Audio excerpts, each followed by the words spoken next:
Chief Executive Officer of the successful global multimedia corporation, Playboy Enterprises. She's widely credited for reinventing Playboy at a time when the multi-channel universe was just beginning to emerge. She led the way onto the internet in 1994 when Playboy became the first national magazine on the web. Playboy.com today is a multiple revenue business with e-commerce, subscriptions, advertising, and online gaming. It's the company's fastest growing profit center. Our guest has built on that successful transformation to evolve her company into an international media and entertainment giant. Playboy is now distributed through online and mobile platforms in more than 35 countries. Most recently, they've launched a social networking site geared towards college students. Now, in addition to being a prominent chief executive and a very successful marketer, she's also a passionate advocate for freedom of expression, social justice, and equal rights and opportunities for women. She serves on numerous civic, industry, and charitable boards, including the board of directors of the Magazine Publishers Association. And I'm also very proud to say that she served on the board of the directors of the Direct Marketing Association from 1987 to 1989. Let's take a look at one remarkable career in marketing. In 1988, Christie was elected chairman of the board. Yet to this day, her proudest achievement just might be that the Playboy brand is now recognized throughout the world as a symbol of freedom. Playboy is not just an American icon, it also stands for personal freedom, sexual freedom, the right to dissent, the right to poke fun at, and having that in areas of the world like Eastern Europe or Russia or Far East strengthens the brand because it just gives it that kind of power. From Playboy.com, which was the first national magazine to stake a claim on the World Wide Web, to the Playboy Club Las Vegas at the Palms, Christie has worked hard to keep the company in a league of its own. I once said to Malcolm Ford, if you publish the capitalist tools, we publish the capitalist carrot. And I think that that's an unchanging franchise.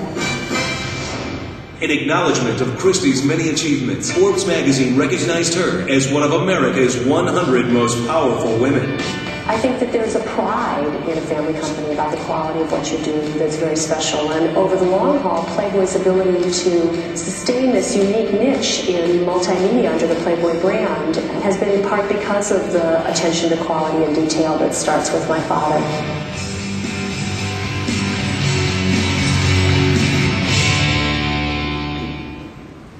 Ladies and gentlemen, please join me in welcoming Playboy Enterprises Chairman and CEO, Christie Hefner.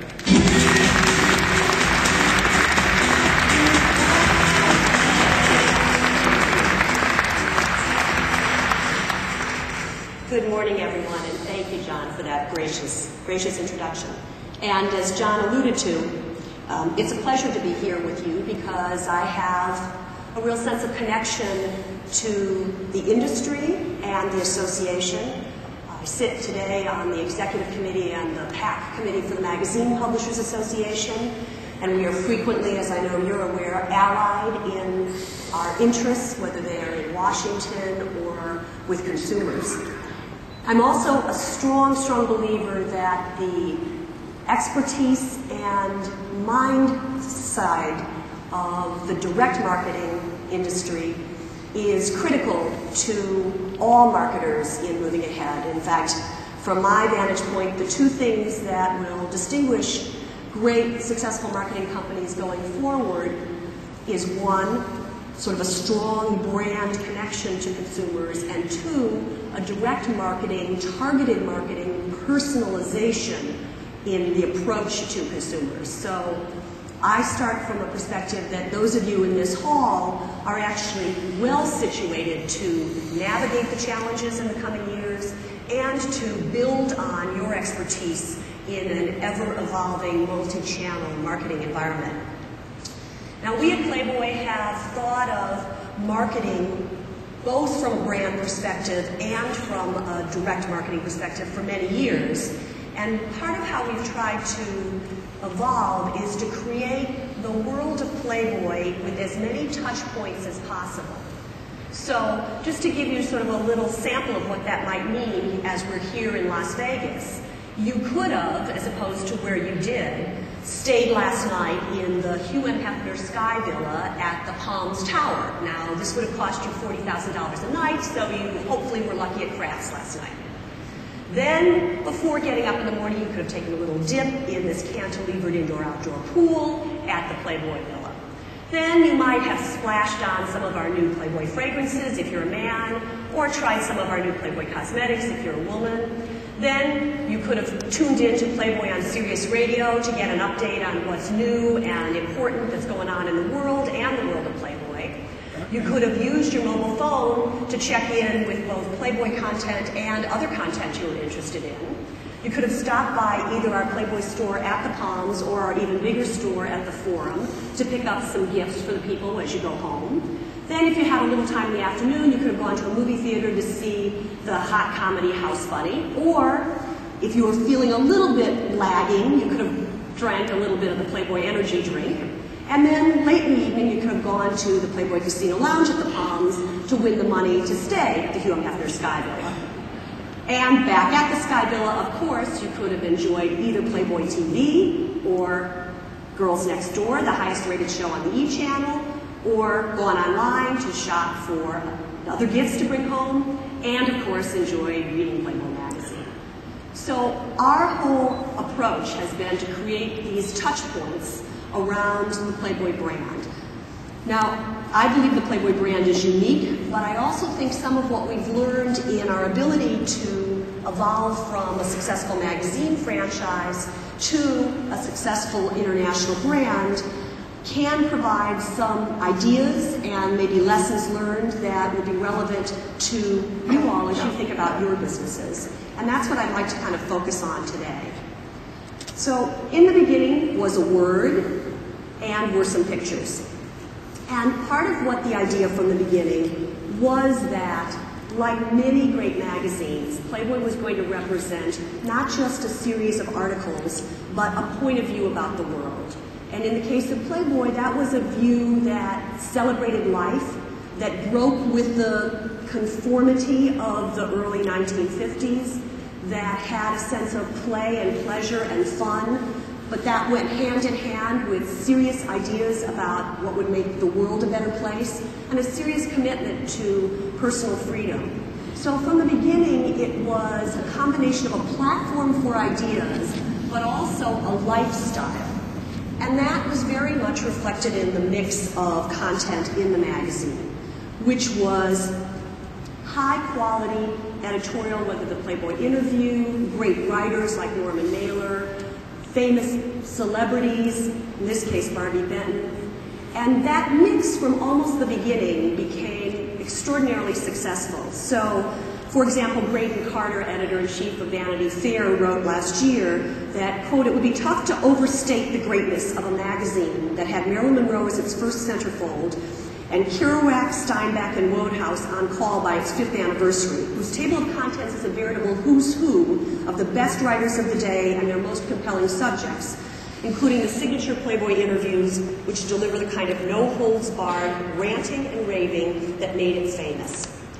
And what that allowed the magazine to become was what it remains today on the eve of its 55th anniversary, which is the best-selling magazine in the U.S. and in the world. But the company also was started by an entrepreneur, and from my experience with the DMA and the NPA, these are industries that have been propelled by great entrepreneurs. I actually think the magazine business is the most personal form of mass communication. So whether it's Jan Wenner in Rolling Stone, or Henry Luce in Time, or Gloria Steinem in Ms., or Hugh Hefner in Playboy, often great magazines reflect an individual entrepreneur's passion and point of view. And if they're successful, it's because at the right moment in time, executed just the right way, those ideas and that passion kind of catch hold. And certainly I think that was true for Playboy. But I think it was also true that there was a sense from the beginning that this magazine was more than a magazine, that it could be a brand. And so from the very beginning, whether it was the Playboy clubs or Playboy After Dark, and this is a shot from that TV show in the 60s, the idea of sort of bringing the brand to life, or extending the brand into other media, if you will, was something that the company experimented with.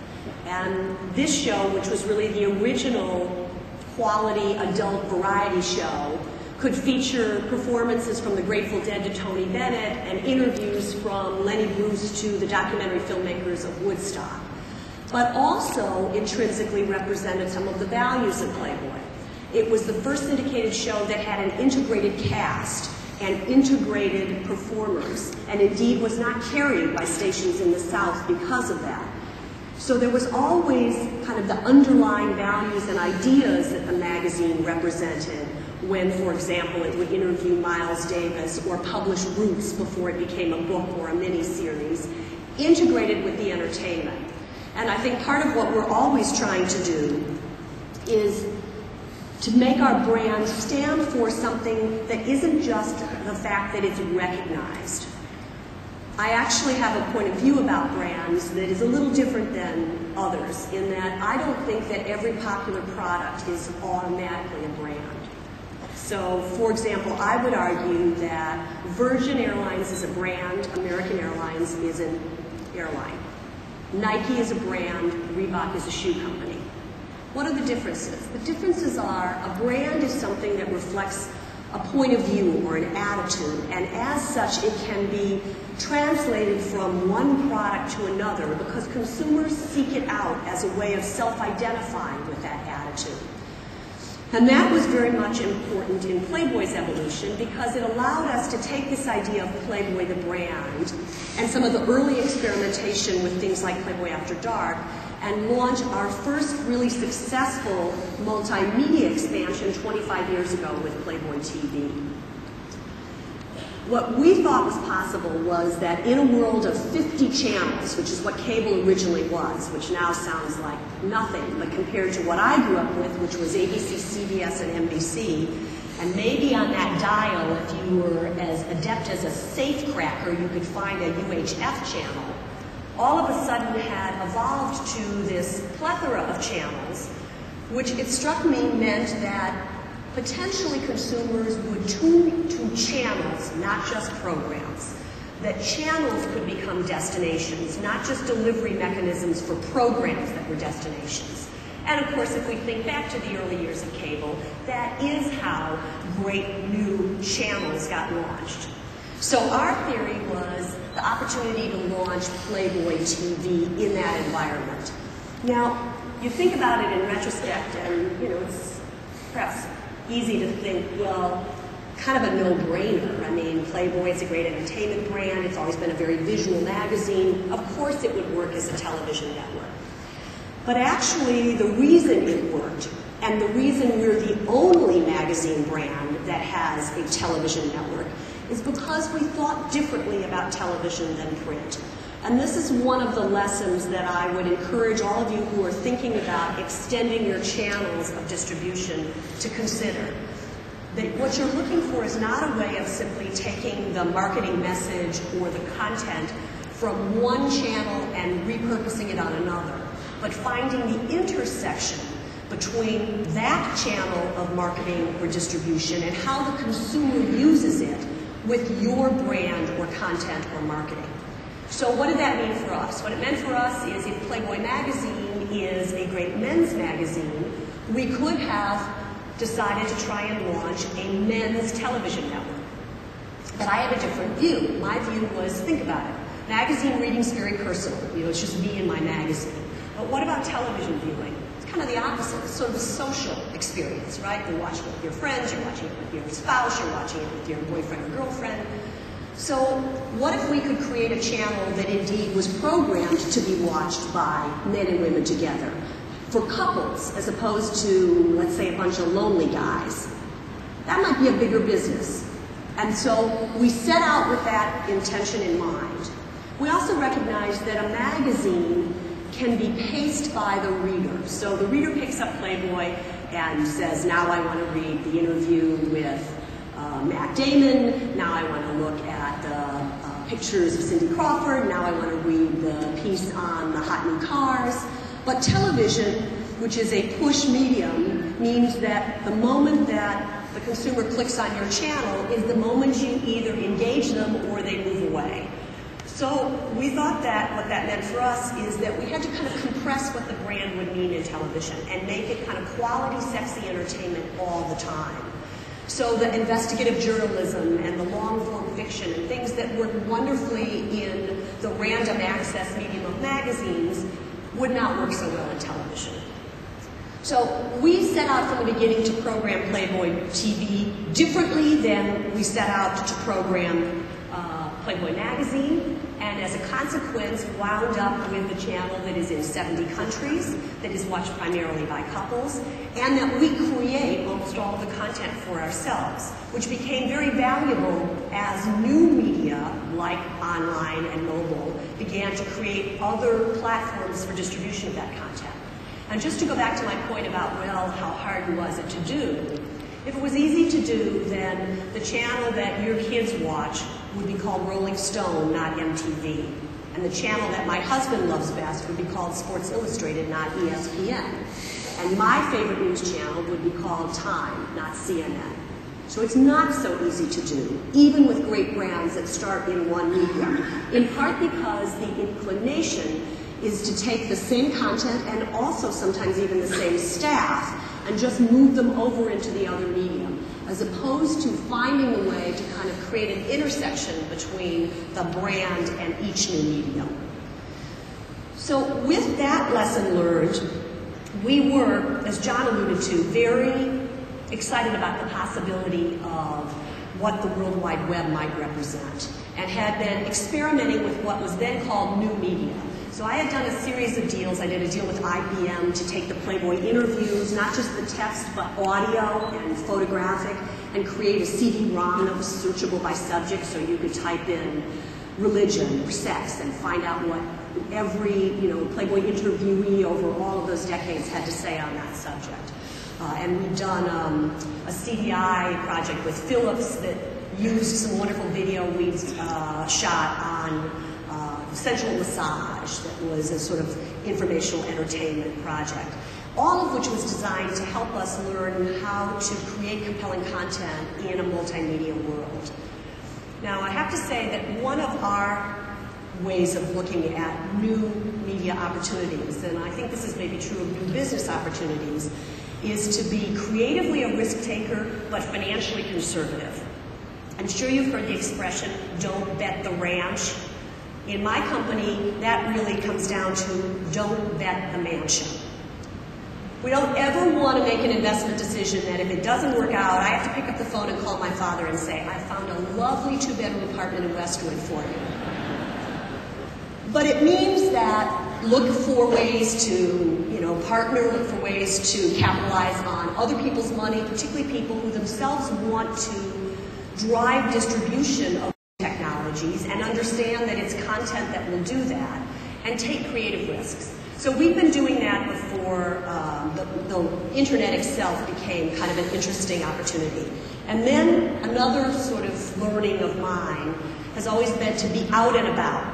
Go to conferences like this. Go to places where you will listen to people and meet people, to have your antenna out. And at just such a conference in the early 90s, I had the chance to listen to and meet a gentleman named Jim Clark. Jim Clark was the founder of a company then called Mosaic, which became Netscape, which was one of the companies that really revolutionized the World Wide Web into something that was a consumer medium. And at the time, in the early 90s, what publishing companies were doing were making deals with people like AOL and Prodigy and CompuServe to license their content and brands to be put up online as part of these bigger ISPs. I hesitated to do that because I felt if there really was a business in bringing the world of Playboy online, then how could we really realize that if we neither had creative control nor commercial control? But I had no idea that there was any other way to sort of provide access to Playboy content online without going through one of those other companies. And in meeting Jim Clark, we started talking, and he immediately said to me, "Oh, Playboy, internet, it's a natural." So I explained what I didn't want to do, and he said to me, "Well, I can build a system where people can simply type in Playboy and they'll be on your site." Now, when I say that to you in the year 2008, that probably sounds as revolutionary as if I said to you, "I have this little device in my purse backstage and I can call my husband in Chicago and it's amazing." But in 1992, let me tell you, that was amazing.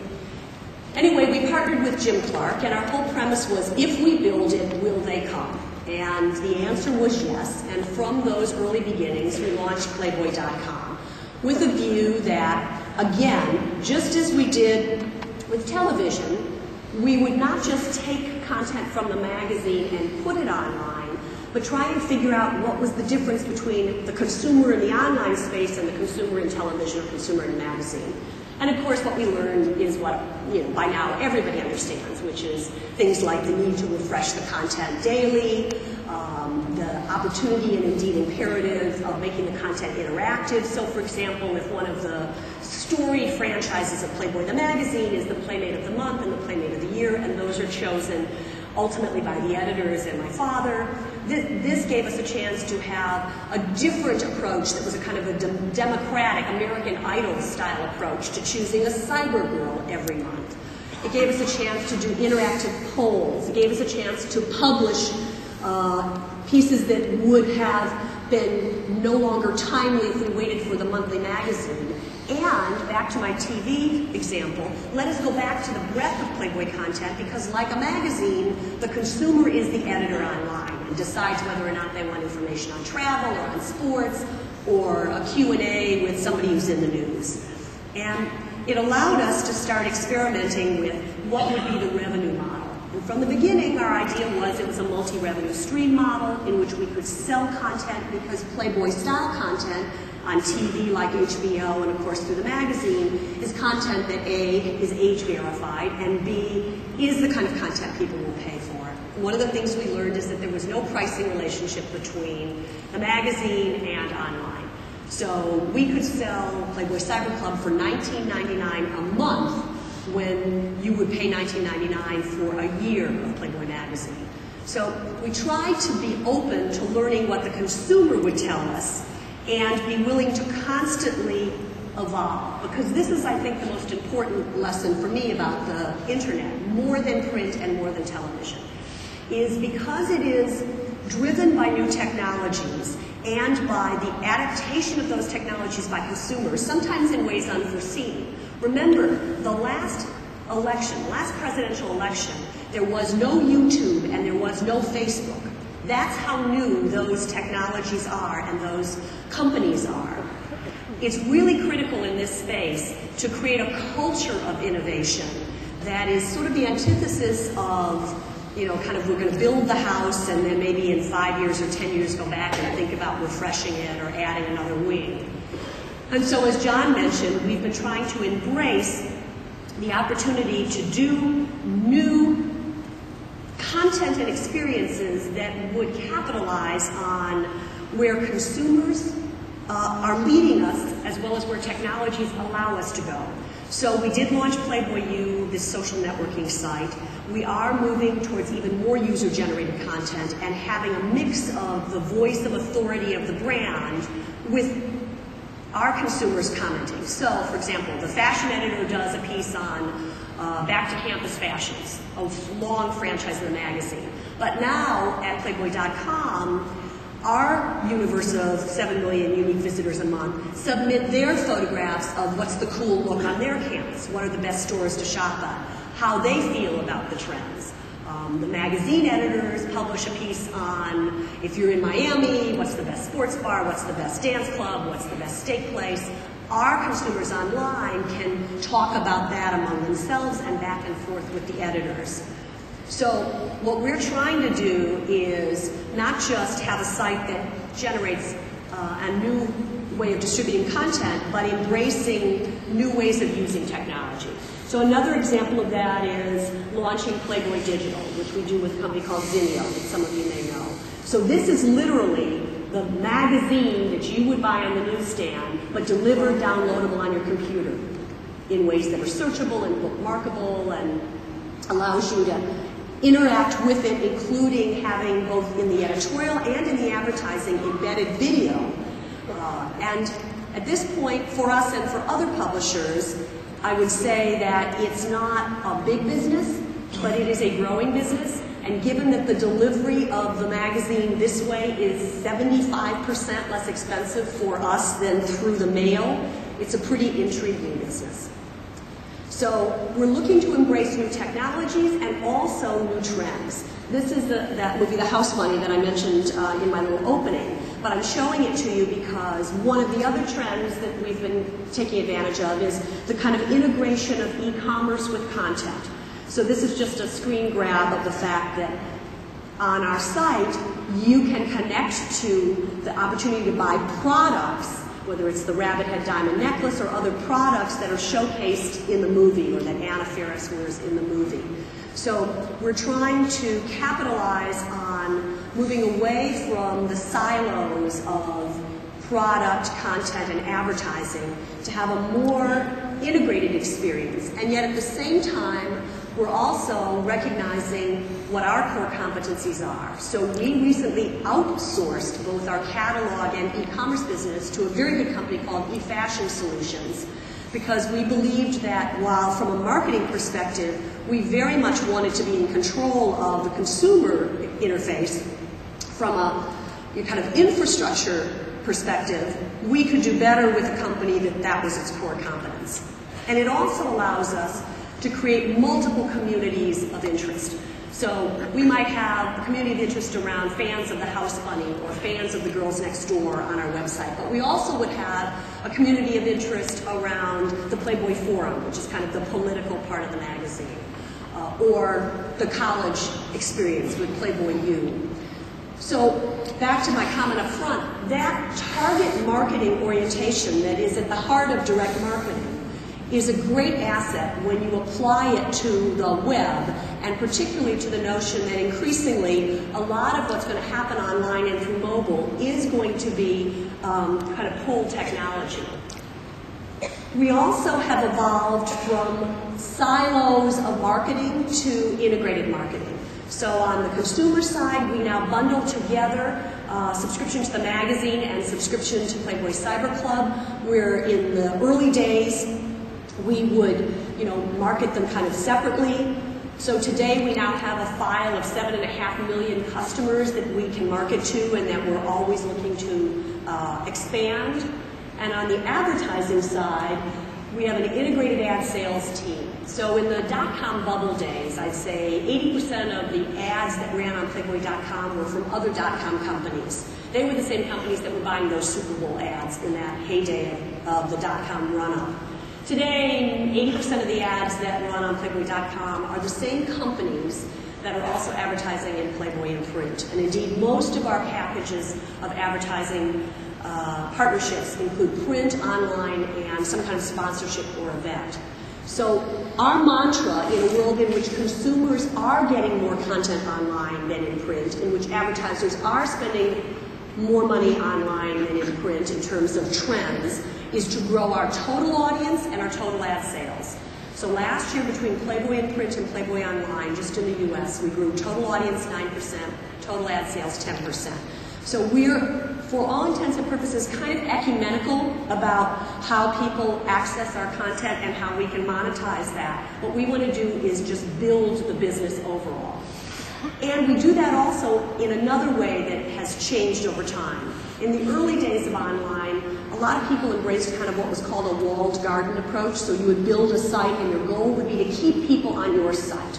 You never wanted them to leave your site. Now, honestly, I think the best marketers are embracing almost the antithesis of that philosophy. So what we've dubbed our approach in that regard is the Playboy Audience Network, PAN. And the point of that is we want to have our content on other people's sites because we want other people who are on those sites to experience our content and then come back to our site. So we launched the Playboy channel on YouTube. Our Playmates have pages on Facebook. We have a relationship with Break.com. we're looking to take original content and our brand and seed it, S-E-E-D, seed it out in all the places on the web where people will go. A lot of our product is available on eBay, for example.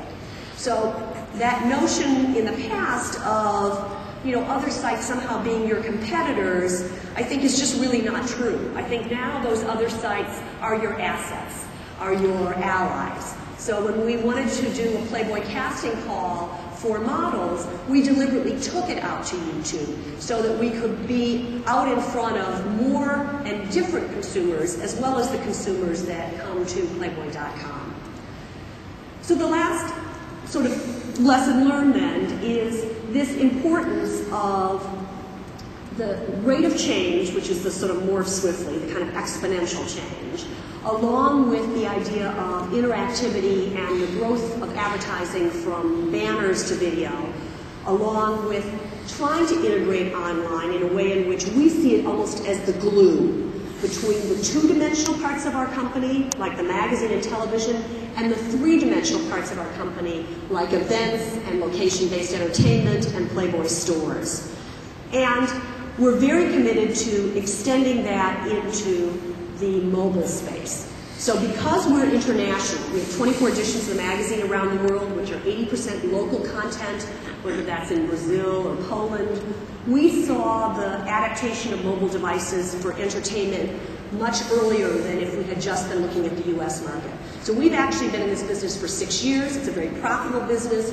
We create all kinds of content from games and gaming to audio, like we have a really fun service where you can set it up and there's a way that you can program your phone, so if you're on a bad date, you get a phone call from somebody to get out of the date, to video downloads, to information about if you're in a new town, where to access kind of what's cool and what's hot.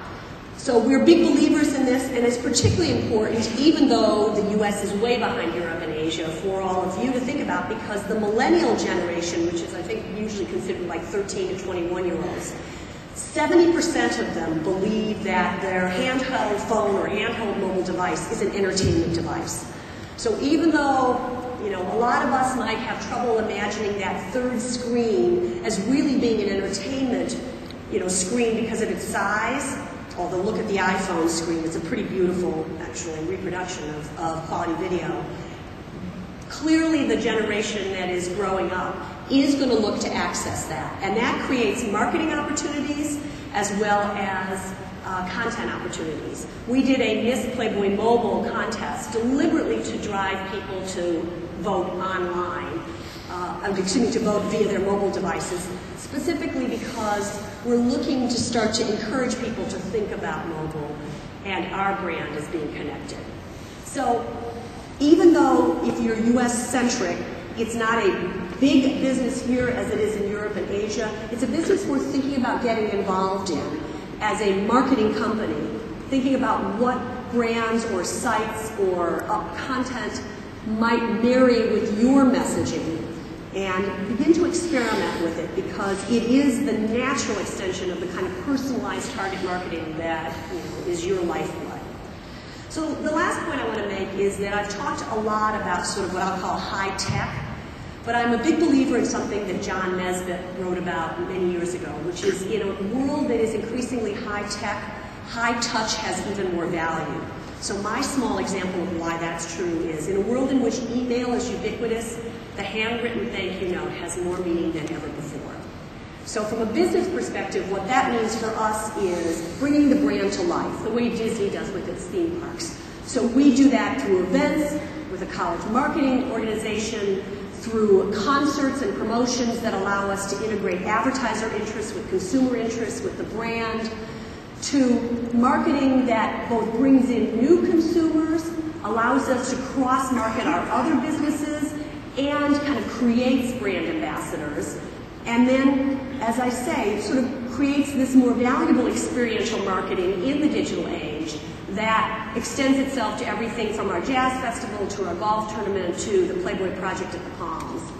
And our Palms experiment, which is now almost 2 years old and has been a huge success, has encouraged us to move in this direction of not small Playboy clubs, but big entertainment venues that integrate gaming and nightclub and restaurant and dance and retail. So we're actually building in Macau right now. That's a not very good rendering, but it's the best I have. And we'll be opening probably the end of 09, early 010, what will be a bigger Playboy Mansion Macau project as part of a 30-acre project that will have hotels and retail and gaming, and we're kind of the cool nightlife brand. So the whole point of this is to think about both the media piece and the kind of, if you will, high-touch piece, because at the end of the day, that ability to kind of interrelate in both, and this is a promotion that we did with Captain Morgan, gives great opportunities to our marketing partners. In this case, there was a contest, and this was the winner of the contest who went to a party that was tied into advertising. But it also, and more important than ever, keeps us front of mind with consumers. So what is the most important scorecard for us is to continue to reach more customers through more channels, and of course do that in more countries. And to make sure that each channel reflects the unique Playboy heritage, new generation, not just for its original generation. And the fact is that we have been able to create a brand that, in a world in which many brands are in decline, many brands and magazines have gone out of business, the brand reaches more people, more countries than at any other time in its history. I think the heart of our success was the original genius of my father, but it also really has been the creativity of the team that over all of these decades has kept evolving that original concept, both in terms of keeping the content relevant, keeping our finger on the pulse of the consumer and the marketplace, and giving ourselves permission to constantly evolve and stay true to the quality and sophistication of the brand while being innovative. This is an approach I really believe that in its own way each of you can embrace, and I would encourage you, as I said earlier, to be fiscally careful but creatively risky. Thank you very much.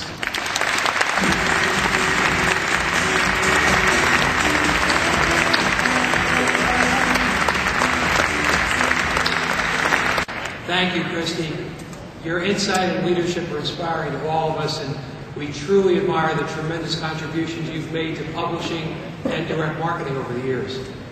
You've earned the gratitude and admiration of a highly appreciated marketing community, so thank you very much for coming today. I want to remind everyone that this year's exhibit hall is our best ever. The floor is open and there's a lot to see and explore. Don't miss the mobile marketing hotspot if you haven't been there yet. We have a great collection of ideas, solutions, and services from absolutely top-flight companies who have all worked very, very hard to make themselves and their resources available for your inspection. So you have until 5 p.m. tonight to make sure you've seen everything on that floor. I recommend you try to cover every inch of the floor to make sure you don't miss a thing. Tonight, the International Echo Awards Gala at the Bellagio is completely sold out. With Jay Leno as host, it should be a memorable evening for everyone. Now, if you've missed the chance to sign up for this gala event, you're going to be glad to know that Jay will be hosting the Echoes again next year at DMA 09 in San Diego. So submit your best work, and Jay and I will see you at San Diego. Tomorrow's general session will have an online interactive focus as we hear from the founder of Craigslist, Craig Newmark. So you won't want to miss that. In the meantime, take advantage of everything that DMA 08 and Las Vegas have to offer. Thank you for coming this morning, and I will see you all later. The DMA Marketer of the Year Award honors either a company or an individual for outstanding achievements in the multi-channel direct marketing process. Direct marketing in the overall marketing process. Now that's a trend that's playing out in every industry. Our committee of judges examined marketing innovation, marketplace results, and direct response impact, including the impact of corporate responsibility. They looked for new concepts and methods for optimally communicating with customers, getting them to respond, and of course retaining them. Above all else, they looked for outside-of-the-box thinking. I am very proud to announce this year's DMA Marketer of the Year is eBay.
Well, it's very clear that eBay has added an entirely new dimension to the power of direct.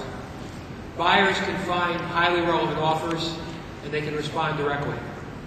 eBay goes to great lengths to ensure responsible transactions, and there can be no doubt about the measurable results eBay has achieved since back in 1995. Today, eBay is a marketing powerhouse built on its unique position in online auction. They're pushing the frontiers online in display advertising and managing and optimizing paid and natural search.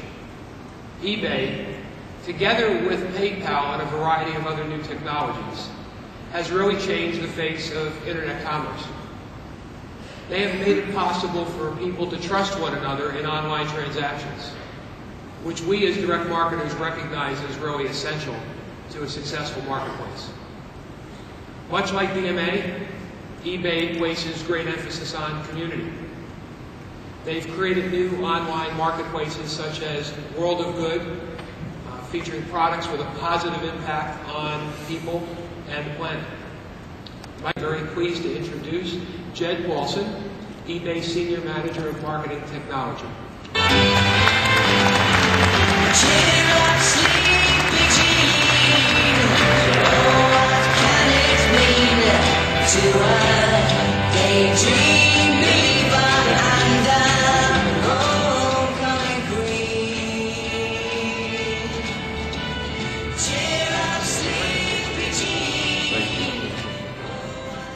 For a second, I was worried I was going to have to hold the statue while I gave this speech, and it was kind of a heavy one, so I thought it might weigh me down. Hope you're all having a great time in Las Vegas. I know I am. Hope you're staying successful at the tables. I am more or less doing that. On behalf of eBay, it's my pleasure to accept this award for Marketer of the Year. And I would like to thank the Direct Marketing Association and the Selection Committee for their time and careful consideration in this honor. As each of you know, the DMA is a tremendous organization with over 90 years of history, and my colleagues and I have often turned to for advice and best practices in the marketing space.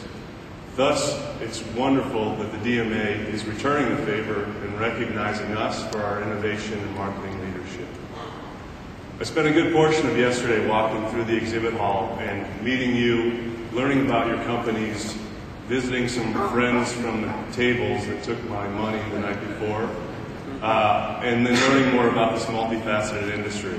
And I can tell you, I'm proud to be among this fantastic group of business leaders, and I'm proud to be associated with you all. The video clip you just watched highlighted some of eBay's 2008 marketing innovations, including online display advertising, which allows our inventory to stretch across the entire internet. The eBay Partner Network, which launched in April, which rewards our 100,000 affiliates for driving traffic to eBay. And then our partnership with Microsoft, which some of you may have used already, where you search on live.com and you're rewarded with up to 30% cash back for purchasing on eBay with PayPal. If you haven't tried this yet, I recommend you check it out. It's a great deal. eBay is also committed to responsible marketing. One of the segments you saw featured a display ad with an ad choice in the lower right-hand corner. And this allows our customers to opt out of advertising across the internet with a single click. The clip also highlighted some of our socially responsible initiatives that John mentioned, including World of Good, which is a retail website for purchasing environmentally friendly, people-friendly products.